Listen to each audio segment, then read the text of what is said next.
Have you ever wondered what size of solar system will generate enough electricity to cover 100% of your energy needs? In this video, I will be discussing considerations to ensure that you have enough solar system capacity to cover all your home energy requirements. Welcome to my channel. For all returning subscribers, I'm happy to have you with me. First things first, you need to research your local regulations to know if you can have an off-grid setup or if your system has to be grid-tied. This is really important because grid-tied systems have some limitations. In Alberta, residential systems have to be grid-tied if you are living within city limits, and there is a requirement to apply for net metering. There will be another video on the net metering program where I will discuss the pros and cons. It will make this video too long. As long as your solar system is not more than 500 kilowatts and you meet all the other requirements, for sure you'll be approved. The solar system installers, they usually do this approval for you and apply for what is called an interconnection approval. They will provide the guidance on how to apply, and many of them will apply for you. So I'll be talking more on that in this video. Before you go to the process of applying for permits, you need to assess your energy needs. Many times you have to be very involved in this process because this step can make or break your system. You need three things. The first is you need to know your average energy consumption. If you've been living in the house for a while, that's easy to get because you can get that from your last year utility bill. 1 full year is really important. You can look at your utility bill, like maybe from January to December. Look at what the reading is at the beginning of the year and look at what the reading is at the end of the year. So you subtract that to know what your annual usage is. The reason why I'm saying for a full year is there are different seasons and different weather, and based on the weather, your energy needs fluctuate. Whatever it is, in a 12 calendar month period, you would have cycled through all the season and you'll be able to know an estimate of what you're going to use. It's important to note that if your family size has changed in the last year, this number might not work well for you. So let's say you have a family of 5, you have 3 kids, but in this year, maybe or the coming year, one of them is going to uni. Now you have 4 people in the house, or the other way around, maybe you have a cousin or you have someone else moving in, or maybe you have a child that was living out of town and now moved into with you. If your last year bill is based on 6 people and now this year is 8 people, or vice versa, maybe last year bill was 6 people, this year is going to be 4, you have to factor these in as well. You also have to look at what your usage was, like if there's going to be a new equipment that will be using up more energy. An example would be, let's say in the past year, if you haven't had an electric car, but now you've just bought an electric car, that will not have reflected in your 12-month bill, but maybe reflecting in a month or something like that. You have to consider this. In this situation, the utility bill will be a good baseline, but you might have to apply for another energy assessment to now cover your current requirements. In a situation where you are having more energy requirement, that's more of where you have to be worried. If you're going to be having less, it's a benefit for you. But if you're going to be having more, it's important that you do what is called an EnerGuide assessment. The EnerGuide assessment, usually, I've seen a few of the reports, they assume that there are 2 adults, 1 child living 50% of the time. If you know you are more than this in your house, it's important to let the assessor know. Since they are not going to be basing it on just utility, they would be able to add all your other appliances because use a certain amount of energy. But if your house, you think it's more than the typical, maybe you have an electric hot water tank, or maybe you have electric in-floor heating, or you have other huge appliances. Someone who is just having a refrigerator would use different electricity than someone who has 2 and maybe have deep freezers and stuff like that, have multiple TVs. You just have to let the assessor know so that huge electric drains are factored into this if your electricity bill is not going to be fully reliable. If it's a pre-construction house, there's an energy simulation software called OT 2000. This is a software that determines the building energy consumption even before it is built. This will be very useful for you if you have not even built the house, or if the house is under construction but you want to rough in your solar installation and make sure that you have enough system to be able to power all your needs. The second thing to consider is look at your peak energy demands. What's your family behavior? Are you people that in the morning, this is typical for most families where a lot of showering, a lot of meal preps in the morning during breakfast, that you have peak demand maybe between 6 a.m. and like 10 when everyone is getting ready, and by 10 it kind of calms down. It's good to know that. And if you're also a family that comes back at 5 p.m. and you cook, or that's when you watch TV, relax, and do a lot of things between 5 and 10 p.m., it's also important to know that. This is good information, because if you have an existing house where you can't do anything about the roof, you might want to lean in on having solar panel installed on the east of the house, because as the sun is rising, so that you're generating, when your peak demand is in the morning, that's when the solar is generating in that area.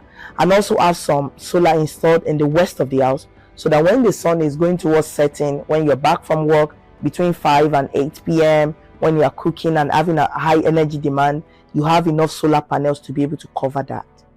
The south is the best place to install solar, but depending on your type of roof, it might limit how much solar panels you have in the south.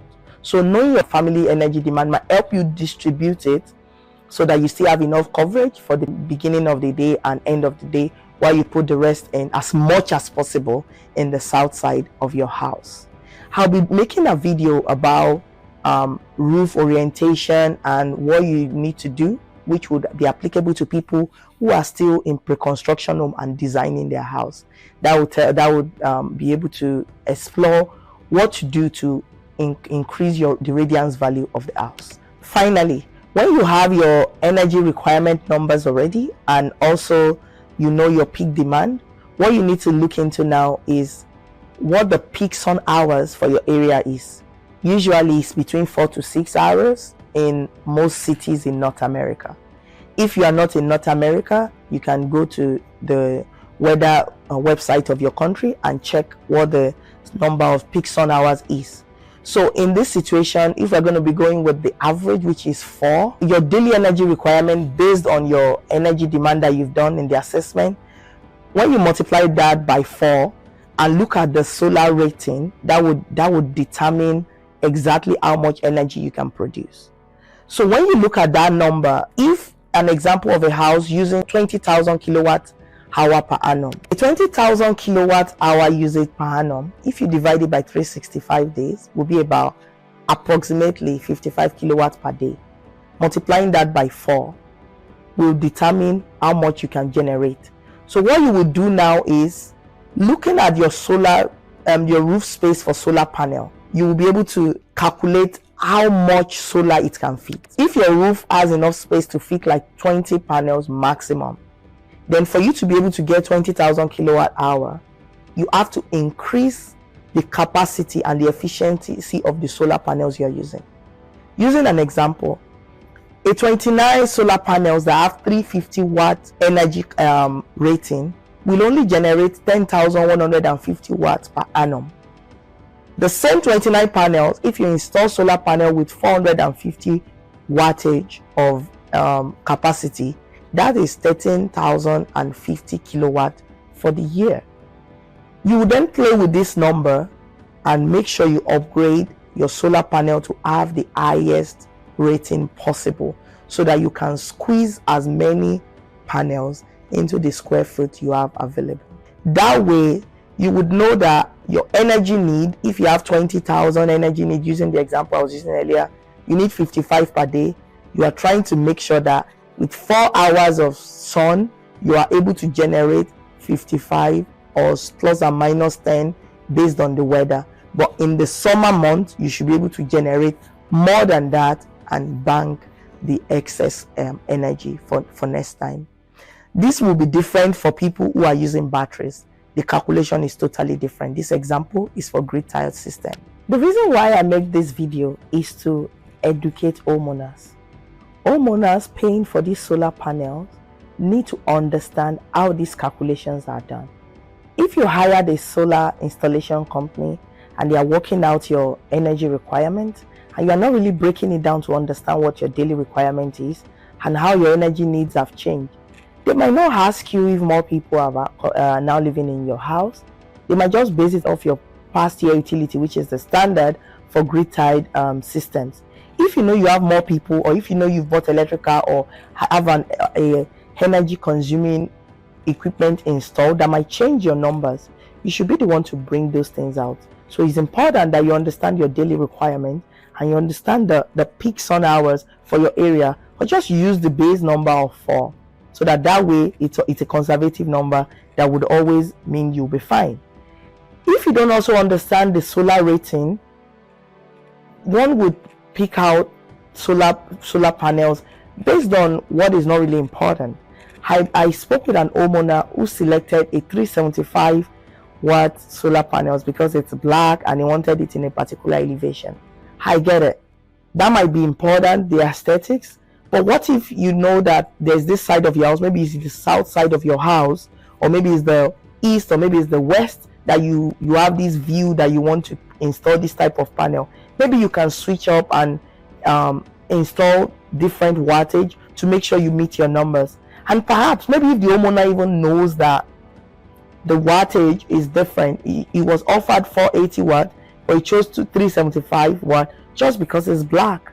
Maybe if he understood that, he would have done picked another option. A 375 watt solar panel is not the same as 480 watt solar panel. The rating would eventually affect the total energy you are going to be able to produce at the end of the year.